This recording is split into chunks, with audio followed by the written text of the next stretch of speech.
नमस्कार बच्चों, आप लोगों के लिए मेरे द्वारा संचालित नवबोध लेखा शास्त्र या नवबोध द्वारा प्रकाशित लेखा शास्त्र अकाउंटेंसी क्लास 11 के स्टूडेंट्स के लिए बैक साइड के क्रियात्मक प्रश्नों के हल की सीरीज चल रही है। इसी क्रम में हम देख रहे हैं chapter number 12 bill of exchange, विनिमय विपत्र। इसका हम आज देखेंगे बच्चों चैप्टर नंबर 15 और हमारा सब्जेक्ट है विपत्र का निवर्तन। यहाँ पर विक्रेता के द्वारा क्रेता को अर्थात लेखक के द्वारा स्वीकारकर्ता के पक्ष में विपत्र लिखा जाता है। स्वीकारकर्ता विपत्र को स्वीकृति दे करके किसको लौटा देता है? लेखक को या विक्रेता को लौटा देता है।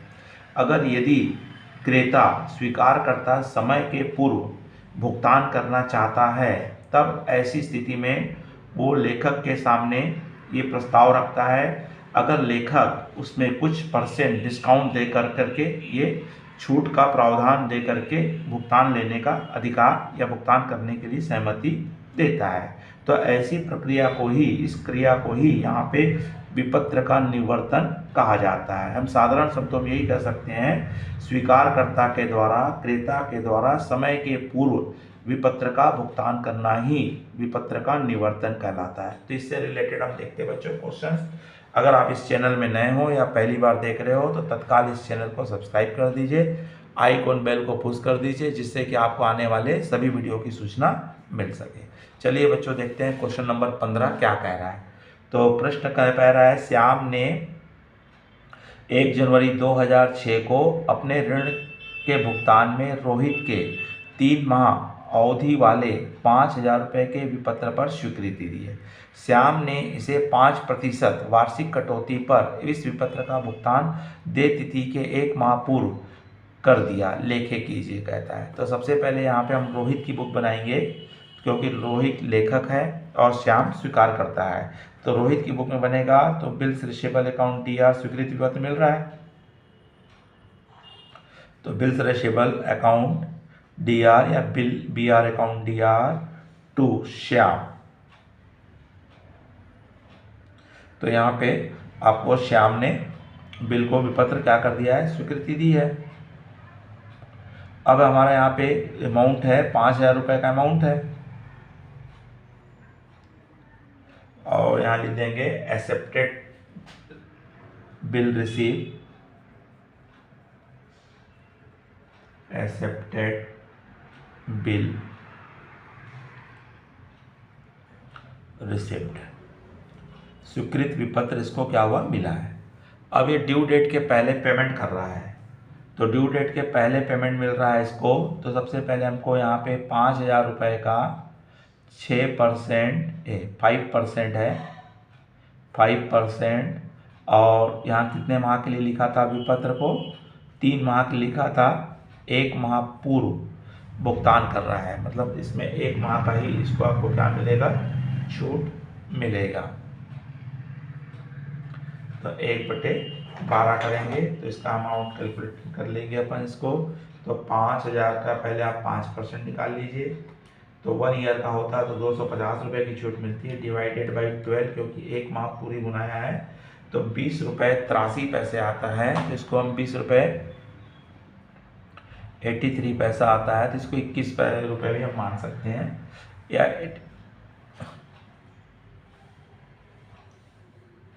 तो इस तरह से हमारा यहाँ पे 20 रुपये डिस्काउंट दे करके 21 रुपये डिस्काउंट यहाँ पे दे रहा है। तो जैसे इसको पैसा मिलेगा मार्च 4, वैसे इसका अप्रैल 4 हो रहा है, उसके 1 महीने पूर्व मिल जा रहा है। तो यहाँ पे एंट्री बनेगी बैंक अकाउंट या cash account DR, discount DR, क्योंकि कंपनी डिस्काउंट है, एक प्रकार से कैश डिस्काउंट है ये, और to bills receivable account.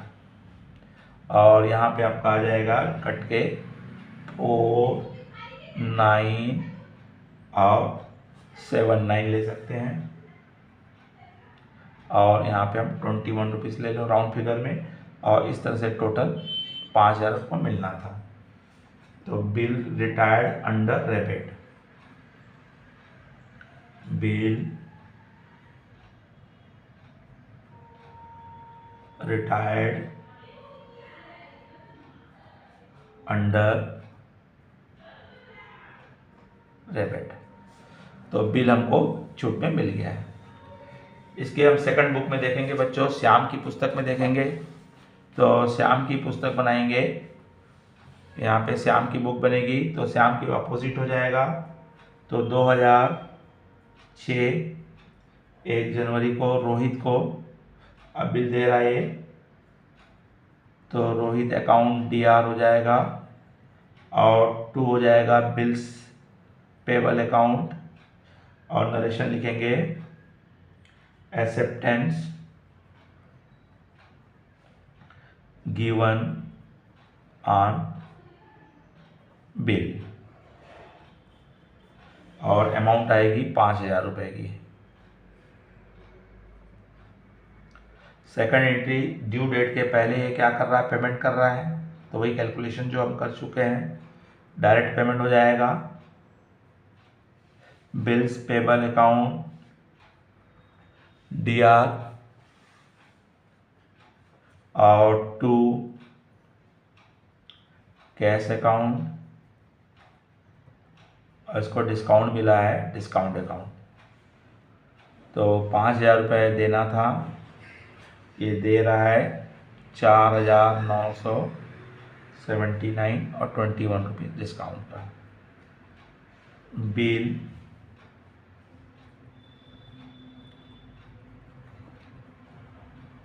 Paid under rebate.